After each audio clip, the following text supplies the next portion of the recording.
आज के इस वीडियो में हम डिस्कस करेंगे इंडिया के कॉन्स्टिट्यूशन के दो पिलर्स के बीच का कनेक्शन और कॉन्फ्लिक्ट, फंडामेंटल राइट्स और directive principle of state policy. हम जानेंगे कैसे इन दोनों कॉन्सेप्ट्स ने एक बैलेंस बनाया और कौन से हिस्टोरिकल केसेस ने हमें इस टॉपिक पर कुछ इंपॉर्टेंट लेसन्स सिखाए।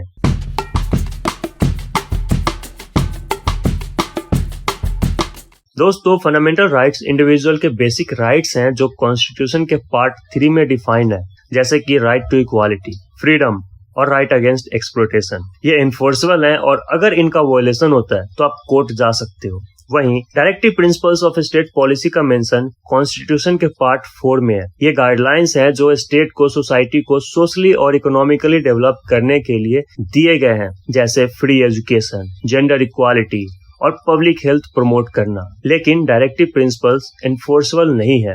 तो अब सवाल उठता है, क्या हमेशा फंडामेंटल राइट्स और डायरेक्टिव प्रिंसिपल्स एक दूसरे के साथ बैलेंस में रहे हैं? चलिए कुछ हिस्टोरिकल केसेस से समझते हैं।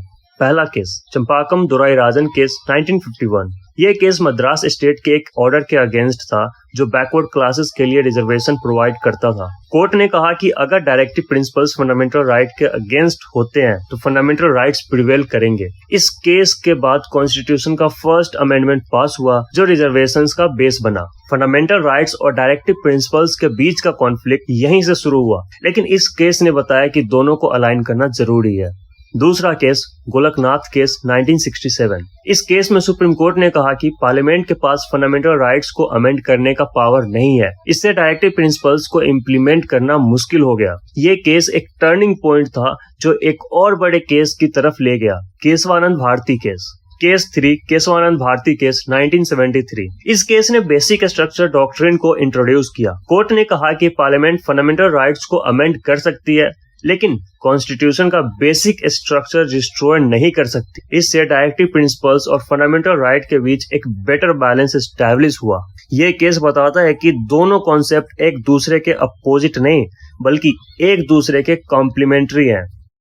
Case 4, Minerva mill case 1980। इस केस में सुप्रीम कोर्ट ने कहा कि फंडामेंटल राइट्स और डायरेक्टिव प्रिंसिपल्स एक दूसरे के साथ बैलेंस में होने चाहिए। अगर दोनों को इक्वल प्रायोरिटी मिले तभी वेलफेयर स्टेट अचीव हो सकता है। इस केस ने एक क्लियर मैसेज दिया कि दोनों पिलर्स मिलकर ही एक स्ट्रॉन्ग डेमोक्रेसी का बेस बनाते हैं। दोस्तों, इंडियन कॉन्स्टिट्यूशन एक लिविंग डॉक्यूमेंट है जो अडॉप्ट करते हुए फंडामेंटल राइट्स और डायरेक्टिव प्रिंसिपल्स को बैलेंस करने की कोशिश करता है। इसका एग्जाम्पल है राइट टू एजुकेशन एक्ट, जो फंडामेंटल राइट और डायरेक्टिव प्रिंसिपल्स का परफेक्ट कॉम्बिनेशन है। तो दोस्तों, इन हिस्टोरिकल केसेस ने हमें ये सिखाया कि फंडामेंटल राइट्स और डायरेक्टिव प्रिंसिपल्स एक दूसरे के खिलाफ नहीं, बल्कि एक स्ट्रॉन्ग और जस्ट सोसाइटी बनाने के लिए एक दूसरे के जरूरी हिस्से हैं।